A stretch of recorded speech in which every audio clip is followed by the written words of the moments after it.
with the model we created and the real data. So should they be the same, you think, for the 1991? Your guess? Probably not, because there is a big assumption about how this process works.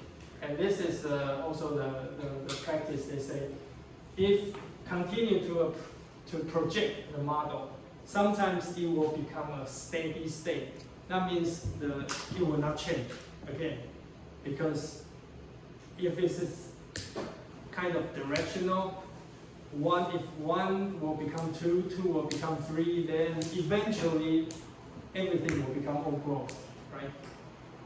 So then it will not change, because whatever the probability for one become two, because you don't have any areas, so it will be zero. So it will become a steady state.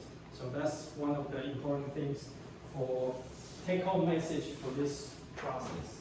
But we want to go back to this one. There are some kind of the assumption. So if we want the Markov model to work, there are actually a lot of assumptions we need to make. First thing is stationarity. Does everyone know what that means? Stationarity. Keep this word in mind. And spatial independence is the other thing. The third, under it, it says spatial covariate or neighborhood effect. So that means the probability some kind of land use type change to another one may not be independent or may not be the same all the time. And there are some also temporal independence. That means the habit of, or you can think about what's the force to make this land use change from state 1 to state 2. This force may change. If it's a natural process, it may be the same, but it may not be because of some other factors. So I want to use the graph and some explanation to explain why there are some issues for Markov model. That's the non-stationarity. That means the transition probability actually will change through time. And now we are assuming they are the same across the whole 12 years, right? So this will be a very important thing. And to use the word, that means the rule governing the landscape change are changing all the time. So this is kind of makes sense, right? Because the method or the technologies for how you can change the landscape will change. So it should not be the same, but we assume they are the same. And that gives us the opportunity to have an idea. If they stay the same, what the future might be, but what's the differences? Then we can use that as to compare. So like in this case, 1740 to 1850 to 1990. And so you see that the background or the technology, I think, especially in forestry, the technology is totally changing. So how fast they can cut down the trees will be different. And the second thing you might already notice from 1970 to 84, if you look the brown area, what can you see? Increase, but where? And the side they have already. So the brown one, the chance for the green to become brown is not that easy. But if it's very near it, the chance will increase, right? Understand what I'm saying? So spatial independence, that's the transition probability, depends on the spatial covariate. That means how close they are to each other, or another issue, how close are you to the road? So I want to use this example for all the, used to be the development in the forest area. They always goes in with the forest trail. If there's no trail, there's no development. But once you have a trail, people will come in and everything, dog, and then, illegal hunting, everything follow that trail because that's an easy access. And then things will happen along that, but if you're further away from the road, you are safe. So that will be the thing, spatial independence. And actually, we can do a lot of different kind of model to compare. For example, this is the actual, right? Using the previous schedule, we have 1972. We use the 1972 to 1984 to get a model. We use that model to project. And if you compare these two, and this can tell you the differences, like which one the arrow map tells you that which is a negative value or a positive arrow. And that basically means, if you can think about maybe negative means that it developed less than expected, and the positive is that it changed faster than expected. So you will know that, well, it's not the red one are not random. They are kind of close to each other, right? They are clumped. So that means there are certain arrows associated with spatial covariate. So you can use a tool like that to compare, and it's actually not very hard because you just overlay two and then try to do plus or minus the map, then you will know what's the change it becomes. So in this case, it will tell you that this is a conditional transition matrix. That for this type, the transition, if you are near this, the transition matrix is like this.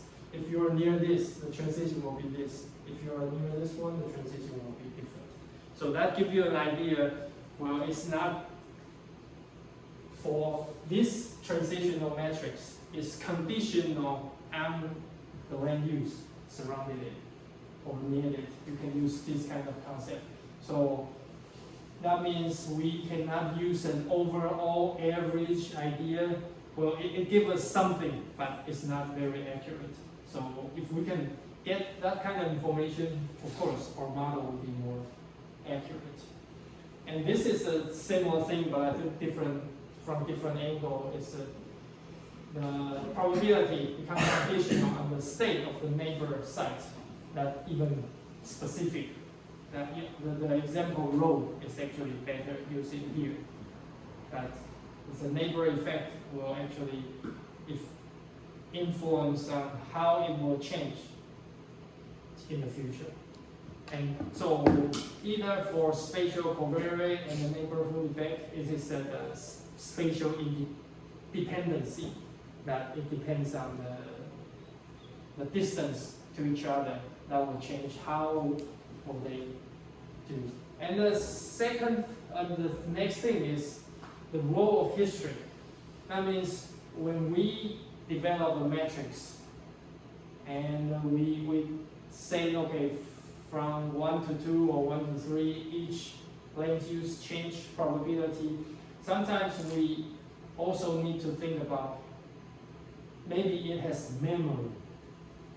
So that means when things change, maybe it will not only influence by, the next stage is not only influenced by this one, but also the previous several one as well.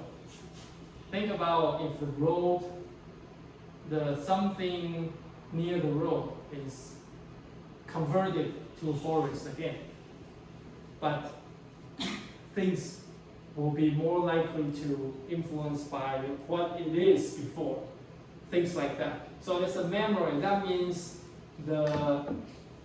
sometimes it's not the first order. That means what happened in 2 years is actually influenced by last year plus this year, or sometimes only for the 3 years ago. So that's a lag effect is actually make this even more complicated. And I think this is the hardest part. You think about, normally we will say, we want to compare the rainfall during the breeding season to use that as an index for food availability. But sometimes, well, whether or not you have enough food here depends on before. You need to have rain before, so it has time for the insect and vegetation to grow. So that will have an effect later on. But we normally don't know how long it has to be laid. Sometimes it could be last year. Then that's even more complicated. So another issue is disturbance. It's actually the kind of the things we cannot control. We predict it will happen this way, but actually, in a lot of the case, spatial case, there disturbance, it will happen. And also, this disturbance will not affect all landscape equally. So like road, it doesn't affect by the fire much because it's nothing to burn. But for forest, it will have much deeper effect. So this has something to do with the physical constraint or the spread contagiously, just like how fast they spread out. So in terms of the disturbance, it's much more possibility to be interacted among several factors. And sometimes, well, this we will not talk about, but this is actually going to the next session, but we don't have time to talk about it because a lot of the time you're thinking about the process when we say, okay, the probability for this become that is, we know the probability like that. And normally the force in nature is succession. That means when you let the plant or the land be like that, 1 year later it will change to something. And the next second year it will change. If you want to keep the same thing, you probably need to do a lot of disturbance to make this succession go back to the earlier state. So this too is kind of the tug of war battle. Someone is pulling on this end, somebody pulling on that one. But the problem is they are spatial explicit. It happens not equally on the landscape, but it happens more likely on certain places. So that's why people develop this landscape disturbance succession model, and which we don't have any time to talk about. But I just want everyone to have the concept that people have already developed tools to try to model and try to predict what will happen. If we understand succession, how fast they will grow, and we understand disturbance, how likely things will change, then model will become a very useful thing for us to predict what will happen, especially in a very large context, like a long term and in a very large area. This will be more likely to be useful. But for a smaller area, probably not. We don't really need that, but for a larger area, because we don't have the opportunity normally to observe in a long time span or in a larger area. So this kind of model will be very useful. Next, we will jump to the end. We still have 20 minutes. I want to talk about this. Okay, this is a neutral landscape model, and this I already mentioned a little bit. It can provide us a tool to do tests, to compare what's happening and what is supposed to happen, then what is happening now. So the differences, and using a statistical approach to do it. We already go through this already, and we'll jump to, we already talked about that. Okay, this is just a beginning of the neutral landscape model. So first, the reason why they develop something like this is to provide us a statistical tool to examine things, just like the t-test or ANOVA. So we know that we have a non-hypothesis, so we can reject or not reject it, so we use that as information to help us indicate whether or not these 2 or 3 groups are the same or not. Okay, so that's a very common approach. And nowadays, that probability or statistical approach is actually decreasing. Because nowadays, what I'm saying is that you don't see a lot of paper using t-test and they can publish, right? Now they use a lot more complicated methods. But this concept still very useful. And thinking about landscape ecology, they are developing kind of later in the stage. So again, people are still trying to use the traditional concept and then come into landscape and provide a way to do so. So again, the concept is should be a distribution like that. If you are larger than that or smaller than that, then you can reject something that our data is not equal to this none, and then we can start that from that to do the following comparison. So it not only provide a non-scenario, but also provide a benchmark to comparison to the real one. Okay, so we can know that how far away our real one compared to the fake non-one. And of course, the non-hypothesis for t-test is a mu1 equals to mu2, right? Their average is the same. So it's kind of simple, but for landscape, we already know that they have spatial component. So we need to have a way to have a length-neutral landscape model. So that's why they have a development like that. So it is useful because replication and manipulation are very hard in landscape theory. So this is actually useful, and we can use computer to create many things and to assume, okay, it could go like this, could be like that, and then we will see how far away we are from that. So here is a definition. And the neutral landscape model is a grid-based model that is actually similar to what we are talking about. It's a raster setting, not in a vector setting. So they generating the landscape using a certain analytical algorithm. So there's a certain rule we can put things out. Just like the dispersion, we say we can do it randomly, we can do it clump, or we can do it systematically, things like that. So they are neutral to biological and physical process. So that's why they are called neutral landscape model, because this is just a fake landscape. It has nothing to do with the biological one, which is happening in reality. So that gives us a way to compare those two things.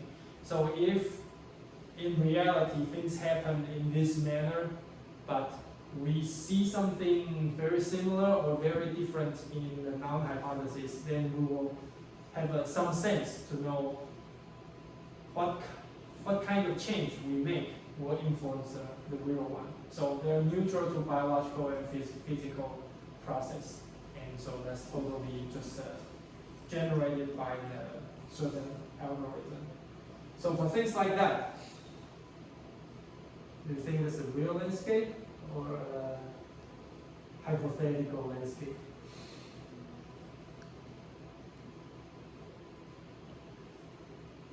You mean the last one? Both. Kind of real, but not sure, right? So I think the reason why they have this kind of model and it's still being used in certain field is because it is really complicated. If you only look at the composition, there's actually nothing to compare, right? Because whether or they are clumped together or they are spread out, it means a lot in landscape, but not in composition. So statistically, that's how a structural property of a landscape deviate from a theoretical spatial distribution. That means we can create some kind of distribution and we compare the real ones and measure the distance. So in terms of model, that's the statistical question. And in terms of modeling, the real things we want to know is how the ecological process affect by landscape pattern.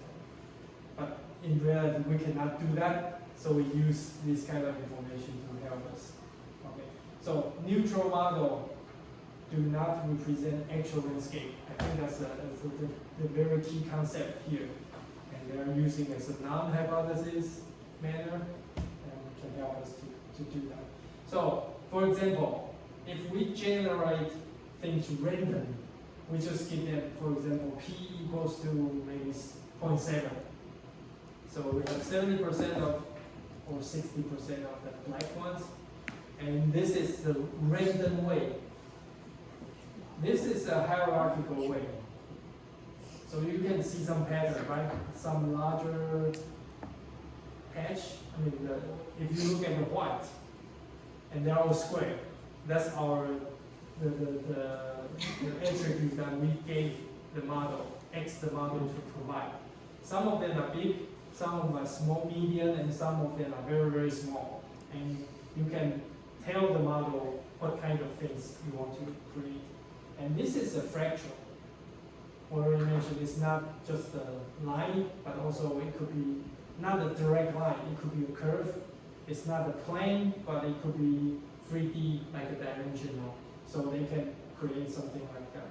So once you look at the ones on the right, you probably know that the earlier two examples are made by models, not the real landscape. Because I think there's one thing you can look at, because how they generate this kind of pattern is by the order we give the machine. So they will escape them in detail. So you will see that some of them are very clumped, some of them are very far away, and so you will see all kinds of, I mean, some like this, some like that, so you can see a little bit of everything. Then you get a sense that's probably what a machine does. If you ask a human to do that, it will not be like that. Okay, so we can also do like this. For this example, it's a simple random map, and we give them different probability. That means the PI, right? And we can do multiple classes, and it's just by what kind of, I mean, formula you use, and they will provide something like this. And then you can use yours, the real one, to compare. And because it's easy to measure a lot of the systems here, or for example, how likely an animal can go across from left to right. Right, so it's a very simple question for this kind of model, and you know the average, then you will, and then you compare how different those two landscapes are. So you get a sense. If we change something, what kind of movement speed or likelihood this could happen. And also we can incorporate neighbor rule, right? This is for computer, that's very easy. We just extend, okay, this is the model we want to create is a 4, 8, or 12, and that will encompass any kinds of scenario that we can think of. And that's kind of, so eventually you have many different kind of neutral model. You create based on certain rule, and then you use that to mimic yours. So you can do a more realistic comparison, not just a really fake one. Not just give you something, but you can create something that is close enough. Things will change. All right. So based on that, we can get a graph, something graph like that. So this is a change of probability of the PI, the main land use proportion. And for example, this Y is the number of clusters.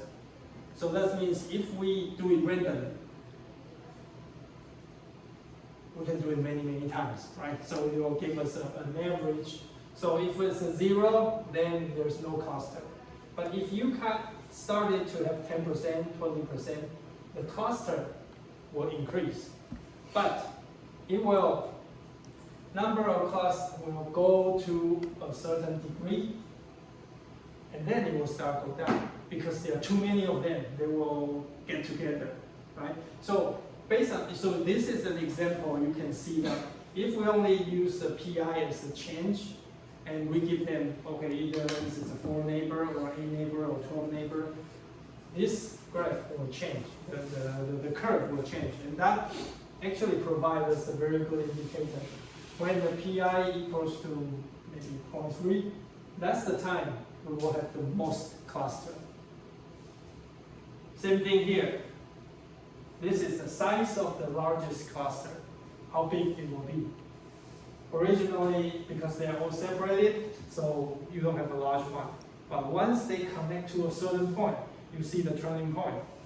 And this provides us a very important message.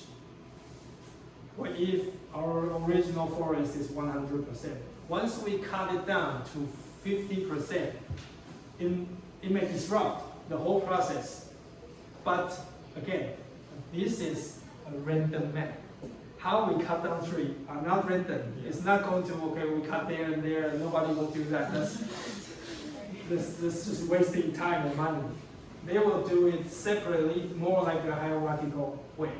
So the neighbor effect will become even more important. And you can use that kind of idea to plot something like this. And that will be very useful information. And for example, like a hierarchical, as I mentioned, that's more realistic ones compared to the random one. And this is totally random, slightly clumped. You will see, well, this is more likely to be happening if we try to cut the trees down. And you can use different hierarchical ways, like this means that equal to P10 to 0.5, that means we'll divide it by 2 and 2. And this, and then they will have more details on what's next. And you give them probability, and they will generate a map for you. So that's a very simple way to do it. Fractal map is the same thing. But the key thing is every time you generate it, it will be different, right? Because it's a fake one. So you will have to do it many, many times to get an average. And that's even, I think that's one strong point for modeling, because for real landscape, you only have one, likely. But right now you can do many more, and you can compare how you change the P or how you change things, and how will that likely to influence the process that you want to mimic and the process you want to do. So that's a fractal map. It's actually the same percentage, but it means totally different. And for fractal map, you can also have using that to compare the edge. That means how closely they are to each other. And you have also single class or multiple class. And that's the things you can generate to see which one actually will be more useful in your case. And you just adjust the number, and they will give you. Okay. So one example on how we can use this kind of thing. This is something called the percolation theory. Percolation, that means if you put things on top, how likely you will find its way, a space to go down. Okay. So this example is they use the physical connection of a certain class. For example, forest. Across the landscape, and for a given neighbor rule, that means if there's something, if a 4 neighbor rule, then you have to have a border so you can go. If an 8 neighbor rule, you can also use a diagonal. If you use a 12 neighbor, you can jump. So using that as different rules, you can X them to calculate something to provide a measure of connectedness, how well they connect. And again, every time you generated the map, it will be different. And you can also have different starting points. So you will have various probability that can give you a sense of how likely it will happen. For example, here our goal is to go from left to right, and we'll see how likely it will happen based on different portion. That's in for point 4, point 6, and point 8. You will know that, okay, point 8 will be much easier. Okay, and for this one, they may have multiple routes as well. For certain one, so you can try to increase this to see, okay, what's the minimum that they can start it to go across, and then how likely the chance that it, not only to 0 and 1, but also the probability in between. So that's actually a very useful way. So for this example, if the p equals to 0.59, the logic cluster will span the map edge to edge. That means they can go across no problem. Right? So that provides us very useful numbers when you need to design something. This will be very useful. Okay, there's a map like this. You can do like random map, fractal map by different connectiveness, and then how proportional habitat and how likely they can go across. And using this, well, that's kind of give you all you need to design a protected area. And maybe you want to know, I already have one, and then how far away my kind of the satellite habitat should be, how well they should be connected, and using this example, you will have your answer. And that's actually the usage, a different usage for neutral landscape model as well. So this is just a different example. I mean, you change, they used to have a small program like that. You can generate your own.